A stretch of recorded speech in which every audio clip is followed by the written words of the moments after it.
pio Yesu itisa motema yonde papa nanga elikia nanga makasi atango nyonso ona tielio motema nanga nzela mosusu ezali te kaka yo Yesu na banda na yo na bomwana nanga eyaya ekimelo ntango nyonso moyoki losambo ya balemba netinga eyaya olenge na ngai yawe ngai nabengaka yo nzeto oyo etonda na makasa ntango motema na ngai ekomaka moto ozalaka mai epi yo Yesu itisa motema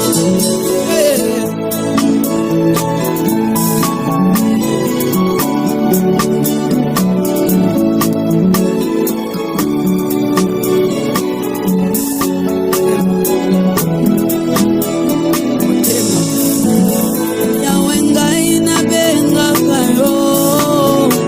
nzeto oyo etonda na makasa ntango motema na ngai ekomaka moto ozalaka mai epi yo Yesu itisa motema yo nde papa na ngai elikia na nga makasi atango nyonso ona tielio motema na nga nzela mosusu ezali te kaka yo Yesu na banda na yo na bomwana na nga eyaya ekimelo ntango nyonso moyoki losambo ya balemba netinga eyaya olenge na ngai yawe ngai nabengaka yo nzeto oyo etonda na makasa ntango motema na ngai ekomaka moto ozalaka mai epi yo Yesu itisa motema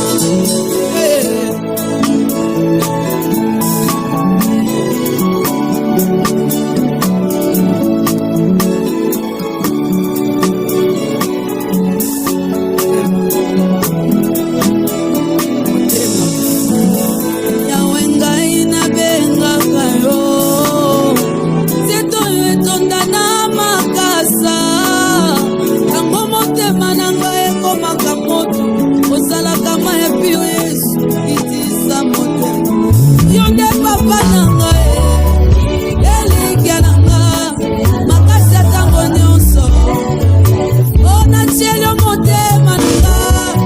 nzela mosusu ezali te kaka yo Yesu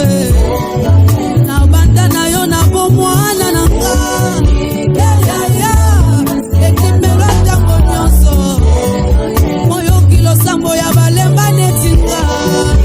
eyaya olenge na ngai yawe ngai nabengaka yo nzeto oyo etonda na makasa ntango motema na ngai ekomaka moto ozalaka mai epi yo Yesu itisa motema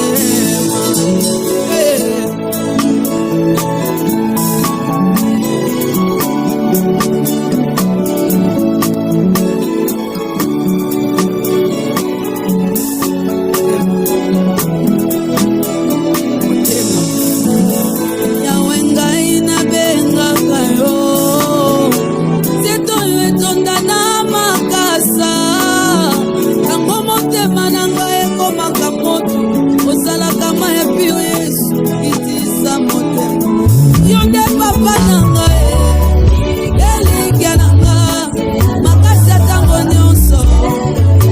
ona tielio motema na nga nzela mosusu ezali te kaka yo Yesu na banda na yo na bomwana na nga eyaya ekimelo ntango nyonso moyoki losambo ya balemba netinga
ekomaka moto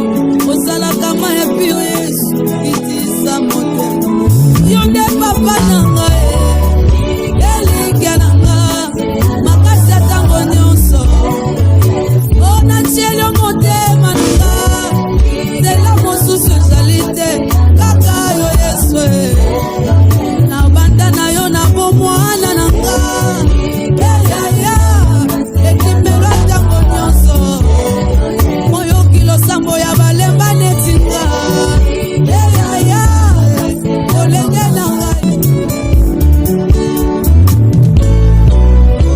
yawe ngai nabengaka yo nzete oyo etonda na makasa ntango motema na ngai ekomaka moto ozalaka ma ya pio Yesu itisa motema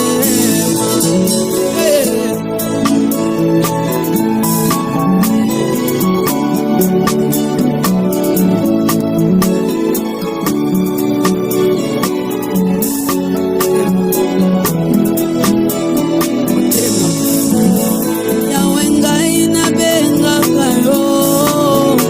nzete oyo etonda na makasa ntango motema na ngai ekomaka moto ozalaka ma ya pio Yesu itisa motema yo nde papa na ngai elikya na nga makasi ya ntango nyonso onatieli yo motema na nga nzela mosusu ezali te kaka yo Yesu na banda na yo na bomwana na nga eyaya ekimelo ntango nyonso oyoki losambo ya balemba netinga eyaya olenge na ngai yawe ngai nabengaka yo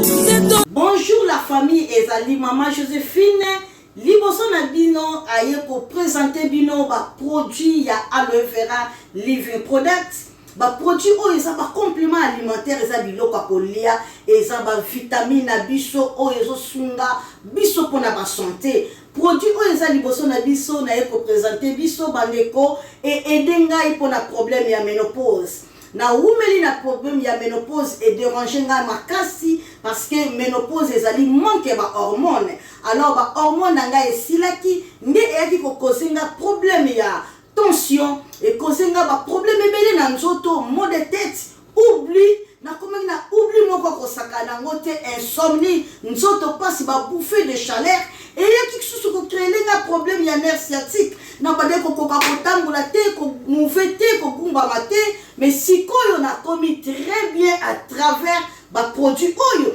yango na lobi non essayez na ngana partager na famille na ngai na communauté na ngai parfois pe place vidéo eko komela yo santé eza yo bien te ozana problème ya AVC hémorroïde ezotumbisa yo nsoto pasi makolo pasi ozokoka kositene me mosala te ozala problème ya diabète nabengaka yo nzete oyo etonda na makasa ntango motema na ngai ekomaka moto ozalaka ma ya pio Yesu itisa motema problème oyo ezotumbisa